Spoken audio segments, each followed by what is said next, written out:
Daniel Dubois knocks out Richard Lartey in the fourth round of a pretty wild and entertaining heavyweight fight.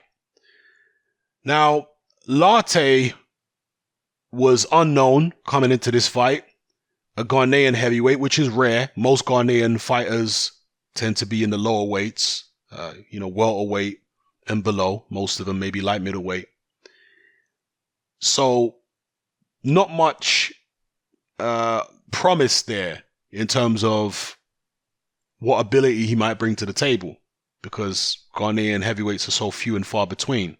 If it was a Nigerian heavyweight, you might think, okay, this guy might be a bit useful potentially. I mean, you've got the likes of Efe Ajagba out there. In the past, you had Ikebe Abuchi. You had Samuel Peter. I mean, Anthony Joshua was Nigerian, right? You even had people like Henry and one day Herbie Hyde. So there have been many, many Nigerian heavyweights who could fight that were world level. Whereas Ghanaian heavyweights, not so much. So a lot of people were just dismissing this Lartey fight as an easy knockover job for Daniel Dubois. But when I saw Lartey in several interviews in the week leading up to this fight, and then went on YouTube and had a look at a couple of his fights, I knew that this guy would be game. I knew from his attitude, the way he was talking, that was real. That weren't no hype. This guy was real, and he was going to be game. And I had a look at a couple of his fights, and he looked pretty terrible from a technical point of view. He looked terrible, but he was game. He was fiery in those fights that I saw of his. So I think I put on social media that Lartey's game, and he's going to give it a go. And it's exactly what he did. He did give it a go. Came out in the first round. Dubois was all over him like a harbor shark, like a cheap suit, looking to get Lartey out of there ASAP. And Lartey clipped Dubois with, I think, a left hook or a right hand on the chin in the first minute of the fight. And that kind of backed Dubois off. And Dubois started having to think more about what he was doing.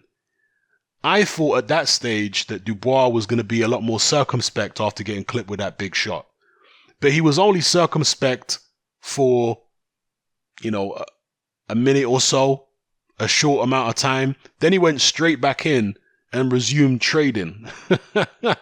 And there were multiple trade-offs in this fight where both guys were winging big hooks.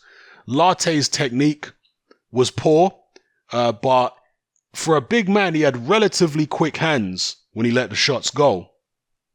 But one critical flaw that he had in his technique, well, he has many critical flaws in his technique, but the most noticeable one was that when Lartey exchanges, his chin is way up in the air. Very, very amateurish to be doing that. Particularly when you got a juggernaut, not like Joe Joyce juggernaut, but, Daniel Dubois is a juggernaut in his own right. When you got a juggernaut like that in 10-ounce gloves, slinging heavy leather at you, you don't want to be hanging your chin out to dry. And that's exactly what Richard Lartey was doing. His chin was in the air when he was swinging. Very amateurish. But he was swinging with mean intention. He did manage to get some kind of respect from Daniel Dubois. And he buzzed Daniel Dubois a couple times in this fight. Let's be real. Dubois was buzzed. Dubois had to back off about, I think 3 times he had to back off. There was once in the first round. There was another time later on in the fight where he had to back off, I think, from a right hand. And there was yet another time where he got cracked with 2 hard shots from Lartey. I think it was in the third. They were in a massive exchange. Dubois landed 2 big shots on Lartey, and Lartey at the end of the exchange landed 2 big shots on Dubois and kind of spun Dubois around, and Dubois ended up in the corner.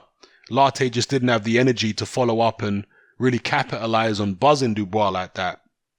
So, yeah, Dubois was noticeably buzzed a couple times, and he continued to be reckless. So, it is a good fight for Dubois, being in there with someone who came to win, someone who was physically strong, someone who could punch a bit. That was good. And being able to get buzzed and come through it is good. But you have to learn from this. You have to not repeat the same mistakes, because Dubois has been fighting this way, in this reckless way, for a good while now. Yeah? Where he just bulldozes in and tries to be physically stronger and heavier handed than the opponent. And that's only going to get you but so far. When you start stepping up the level of opposition, they're going to be able to time you when you start coming in, throwing punches with reckless abandon, and you're going to get clipped hard, and you might not be able to survive, okay, when you start moving up the levels. So Dubois has to learn from this fight. It's a good learning experience, okay, if he takes lessons from it. So we'll see whether he does. If he goes into his next fight and he's still exchanging with people and leaving himself open all the time, then he hasn't learned. Now, I remember early on in Anthony Joshua's career, people were comparing him to Frank Bruno. I never saw the comparisons, to be honest with you. To me, Joshua was nothing like Frank Bruno. Joshua was a lot more aggressive on the inside than Bruno, because Bruno really couldn't fight up close. And just Joshua's style was a lot sharper than Bruno's style. You know, he had more lateral movement and athleticism. I just never saw Joshua as being like Bruno. Daniel Dubois, on the other hand, and I heard one of the guys on Beats' post-fight review for Dubois versus Lartey mention this, and I think I've mentioned this before as well. In my opinion, Dubois is far more like Frank Bruno than Anthony Joshua ever was. Not just in his style, but even in his demeanor. You know, because when Bruno was a young guy like Dubois, he was kind of shy and awkward as well. And the style that Dubois has, Dubois is stiff. Yeah? Dubois is a stiff guy. He likes to throw the long shots. He's very powerful, very heavy-handed, but quite crude up close. AJ was never crude like this up close. You know the way that Dubois just forces himself on opponents. AJ was more of a sharpshooter, where he would crack you with nice, cute counters and stuff. I'm talking about AJ before he won a world title, you know, on the way up. He was catching guys with like crisp counters and setting up the finish and fast combination. That's not Daniel Dubois. Dubois is slower, a lot more methodical, and as I say, a lot more like a Frank Bruno to me than Anthony Joshua ever was. It remains to be seen whether he's got all of Bruno's limitations, because Bruno was a guy who had serious stamina problems, certainly when he was in a high-pressure situation. So far, Dubois hasn't shown any stamina problems. In fact, quite the opposite. So far, Dubois has shown to have very, very good fitness levels. So maybe he won't have that particular vulnerability. But in terms of the stiffness, I see a lot of Frank Bruno in him. To be fair, Frank Bruno didn't always exchange as much as Daniel Dubois likes to exchange. You know, Dubois likes to get in these shootouts where both guys are swinging. Bruno didn't really do that. Bruno kept to the straight shots for the most part and didn't really like to exchange. He liked to use his jab a lot more. So he's not exactly like Frank Bruno, but there's definitely, to me, more similarities between Dubois and Bruno than AJ and Bruno right off the bat. So anyway, it was an entertaining fight. I hope Dubois learns from it. Potential opponents are going to see opportunity here. They're going to watch that Lartey fight and think, I can get to him. Lartey got to him with some nice shots. I can get to him, and they're going to fancy their chances if they didn't fancy their chances already. The likes of Nathan Gorman, the likes of Mr. Joe Joyce here, who was watching at ringside. They're going to take confidence from this particular fight, because Dubois did look defensively very, very open, did get noticeably buzzed a few times, and hey, maybe Lartey can really punch. Maybe Dubois proved he's got a good chin here. You know, but still, if you're talking about heavyweight boxing, there's only so many big shots you're going to be able to take. You know, Lartey caught him with, at the most, 2 big shots in quick succession. If it had been 3, 4, 5 big shots, you might have seen Daniel Dubois on the canvas. You know, so let me know what you guys felt about Dubois' performance.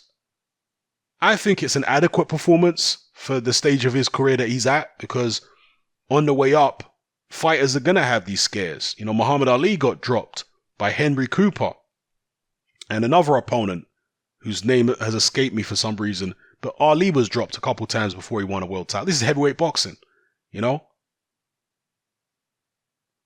Vladimir Klitschko was knocked out before he won a world title. Russ Purity beat him. In fact, was that for a world title against Russ Purity? I can't remember now. But either way, he lost that fight. And he was dropped, Vladimir Klitschko, before he won a world title. I know that. So fighters get buzzed. Riddick Bowe got buzzed by Tyrell Biggs before he won a world title. I can't remember Lennox Lewis being buzzed before he won a world title, but he certainly had a tough fight against Levi Billups, who was a journeyman, before he won a world title.